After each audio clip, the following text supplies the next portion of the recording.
Hey there friends, thanks for checking in. Today we're doing a range comparison video with the Cz P07 Duty and the HK P2000. Both these are polymer frame, hammer fire, double action, single action handguns. Both companies enjoy a very good reputation, and both these are mine, so there really is no bias any which way.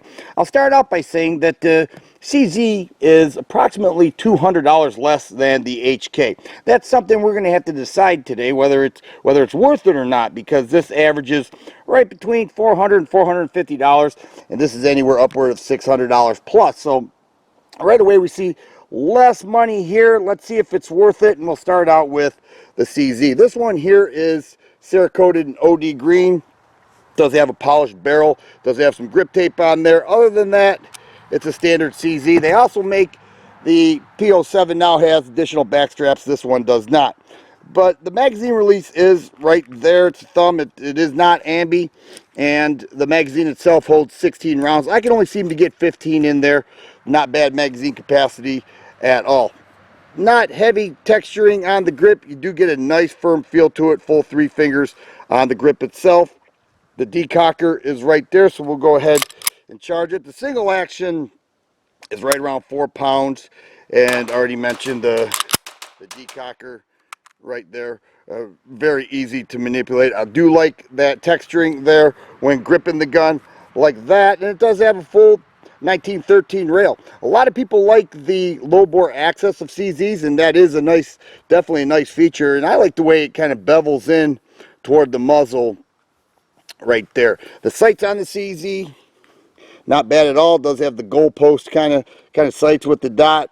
Works well. Not a lot of play. Makes for good accurate shooting. Very fast action trigger with the CZs, and once again, a quality feature. But now we look at the P2000, and here we have an ambidextrous gun. Here we have the magazine release. This holds 13 rounds, and it does have some call it the paddle release or the European release, but it is ambidextrous on both sides, and the grip itself is not heavy texturing either. Does offer a couple different back straps to fit hand size.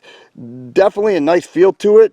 Does have a slide release that's ambidextrous as well. The only difference with this gun is that the sights are aftermarket. These are night sights. The decocker is right on the back of the slide, so just hitting that with the thumb. I do like that setup. Very nice. I think HK did a great job with that. Very smooth shooting gun. The trigger double action feels the same. 12 pounds and single action at 4 pounds. So the triggers feel the same. Both are very cool. Both are very much rounded off triggers. You can see like that, not much of a difference. I don't know if you'd be able to tell the difference between the two just by the initial feel.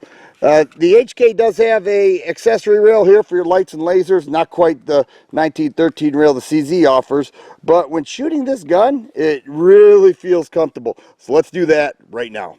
P07 Duty at 12 yards.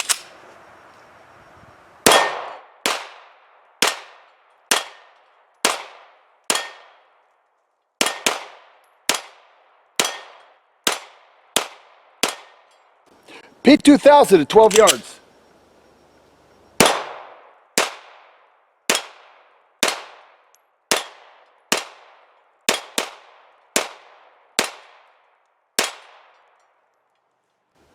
Now let's talk about a couple things that these guns share in common. First, they are both very good looking guns. The trigger poundage approximately the same. The rounded off triggers are the same. The feel of the gun is very similar as well, and the size is approximately the same. So these guns share a lot in common, and the one thing they share in common, in my opinion, most of all, is the reliability and the shooting accuracy.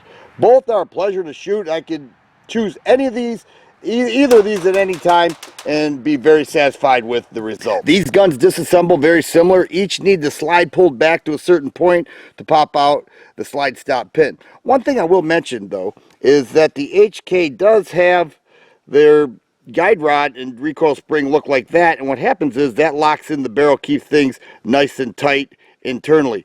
This is a buffer meant to reduce recoil. I'm really not sure if it works. It is pretty standard with HK models. A lot of people like it a lot. Other than that, you don't need tools or anything. they break down very similar and reassemble without any problem or tools.